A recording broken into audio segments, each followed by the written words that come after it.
வணக்கம் நண்பர்களே, வாங்க இன்னைக்கு நம்ம வீடியோவில் வெஜ் ஆம்லேட் எப்படி செய்கிறதுன்னு பார்க்கலாம்.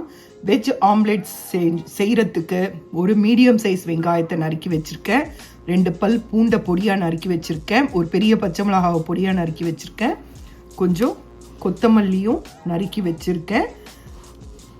அதுக்கு பிறகு வாங்க பார்க்கலாம். அதுக்கு பிறகு பெருங்காயம் எடுத்திருக்கேன், மஞ்சள் பொடி எடுத்திருக்கேன், காரம் மிளகாய் எடுத்துக்கோ, இருந்தாலும் கொஞ்சம் வீட்டு மிளகாய் தூள் எடுத்துக்கோங்க. கறிவேப்பிலை நான் ட்ரை லீவ்ஸ் எடுத்துருக்கேன், நீங்கள் ஃப்ரெஷ் லீவ்ஸ் போட்டுக்கோங்க. தேவையான அளவு உப்பு. நான் 1/2 கப் கடலை மாவு எடுக்க போகிறேன். அதுக்கு 1 ஸ்பூன் அரிசி மாவு எடுத்திருக்கேன். இப்போ இது எல்லாமே நாம் ஒரு பவுலில் மிக்ஸ் பண்ணிக்கலாம். இப்போ பாருங்கள், நான் ஒரு பவுலில் நறுக்கி வச்ச வெங்காயம், கொத்தமல்லி எல்லாமே நான் மிக்ஸ் பண்ணிடுறேன்.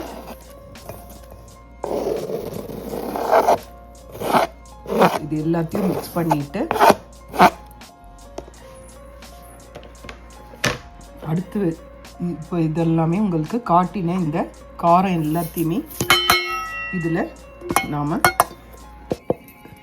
மிக்ஸ் பண்ணிடலாம். இப்போ இதுக்கு தேவையான அளவு கடலை மாவு சேர்த்துக்கலாம்.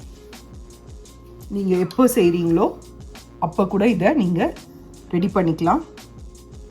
இதில் பாருங்கள், 1/2 கப் கடலை மாவும் சேர்த்துட்டேன். இப்போ இதை நல்லா மிக்ஸ் பண்ணிக்கோங்க.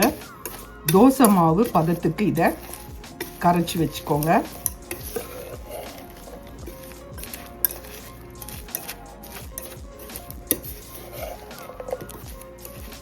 இப்போ நான் இதில் தண்ணி விட்டு பெசரி வச்சுக்கிறேன்.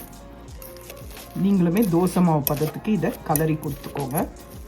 நம்ம இப்போ சாதத்துக்கு சைட் டிஷ் தீர்ந்து போச்சுன்னா வத்தல் வறுப்போம், இல்லைன்னா வடாம், அந்த மாதிரி மிளகாய் அந்த மாதிரி ரசம் வச்சு சாப்பிடுவோம். அதுக்கு பதில் நாம் இந்த மாதிரி வெஜ் ஆம்லேட் போட்டு செஞ்சு சாப்பிட்டிங்கன்னா சூப்பராக இருக்கும்.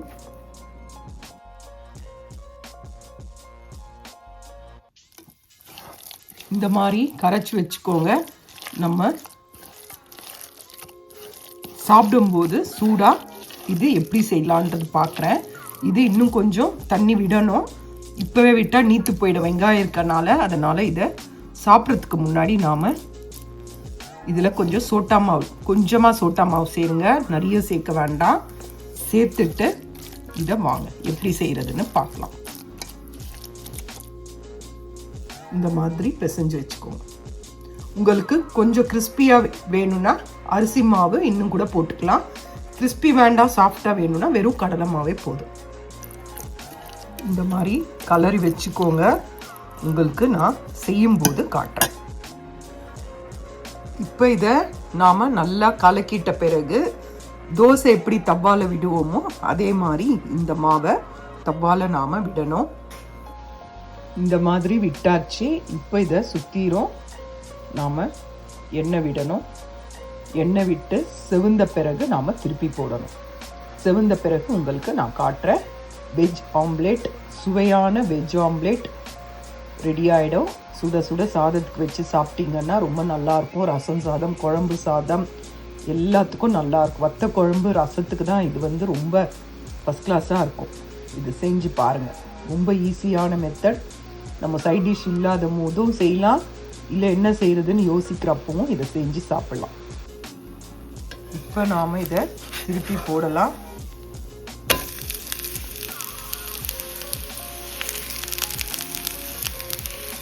இதுக்கு மேலே நாம் சுற்றி எண்ணெய் விடுவோம். நீங்கள் சூடாக வெறுமனே கூட சாப்பிட்லாம், இல்லை நீங்கள் குழந்தைங்களுக்கு சாதத்துக்கு இல்லாமல் வெறுமனே கூட டிஃபனாக கூட செஞ்சு கொடுக்கலாம். ஈவினிங் ஸ்நாக்ஸாகவும் செஞ்சு கொடுக்கலாம். எவ்வளோ நல்லா கலர்ஃபுல்லாக இருக்குது பாருங்கள். டேஸ்ட்டுமே ரொம்ப அருமையாக இருக்குங்க. நிறைய வெங்காயம் போடுங்க, நல்லாயிருக்கும். நிறைய வெங்காயம், கொத்தமல்லிலாம் போடுங்க, நல்லாயிருக்கும். இது செவந்த பிறகு நான் காட்டுறேன்.